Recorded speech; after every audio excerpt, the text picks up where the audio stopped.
деҳаи марзии Ширкент дар ғарби Тоҷикистон ва ҳамагӣ чанд километр дуртар аз марзи Ӯзбакистон воқеъ аст.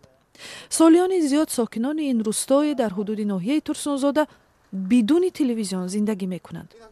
Зуҳуриддин, омӯзгори мактаб, антеннаҳои телевизиониро чандин бор нав кард, вале беҳтарини онҳо ҳам барномаҳои телевизиони Тоҷикистонро танҳо рӯзона намоиш медиҳанд.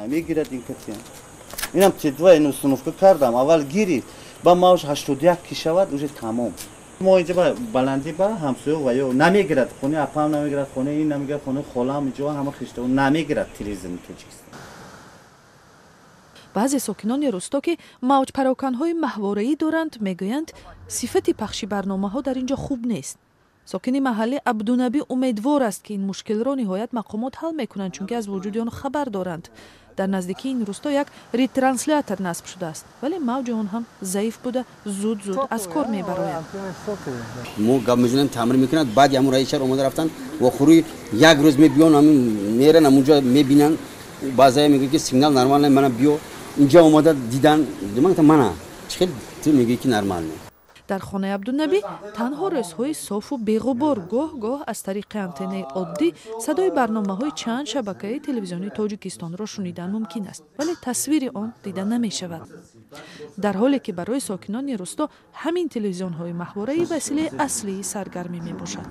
кӯдаку баҳористон тамошо мекунам, аммо худамон вақти ҳамун вайба аслан ахбора тамошо мекунем. чизи асосии аввалида.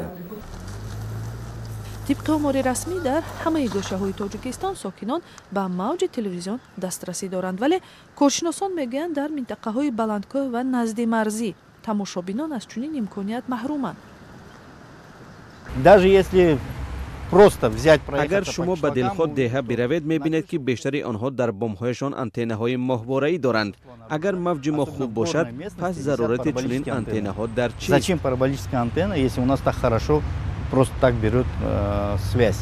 коршиносони мустақил мегӯянд дар минтақаҳои дигари марзии Тоҷикистон ки барномаҳои телевизионҳои маҳаллиро бо сифати хуб дида метавонанд, бо вуҷуди надонистани забон телевизионҳои кишварҳои ҳамсояӣ мисли Ӯзбакистон ва Афғонистонро бештар тамошо мекунанд. муҳтавои онҳо хеле хуб аст. барномаҳои ҷолибу рангоранг доранд ки мо натавонистем рақобатпазир бошем. вай гуфт сабаби аслии маҳбубият надоштани телевизионҳои Тоҷикистон дар якрангии муҳтавои барномаҳо, набуди телевизиони мустақил ва рақобат дар ин бозор аст. масалан ман мехоҳам аз телевизиони ҷаҳоннамо хабарҳо, аз синемо филмҳо ва аз варзиш сабқатҳои варзиширо тамошо кунам, вале дар мо барномаҳо чунон омехта шуданд ки кас сардаргум мешавад. дар баробари ин муҳтавои барномаҳо якранганд ва мардум дигар тамошо кардан намехоҳанд, чун барояшон ҷолиб нест. аз нигоҳи коршиносон чунин интихоби шаҳрвандон ба амнияти миллии Тоҷикистон хатар дорад. сокинони назди марзӣ иттилоъро аз расонаҳои ҳамсоя ва дар шакли ба онҳо мувофиқ дастрас мекунанд. таҳлилгарон барои ҳалли ин мушкил пешниҳод доранд ки шабакаҳои нави мустақили телевизионӣ ташкил ва мизони маҳбубияти онҳо омӯхта шавад. ҳамчунин ҳукумат бояд ба сифати пахши барномаҳо таваҷҷӯҳ кунад.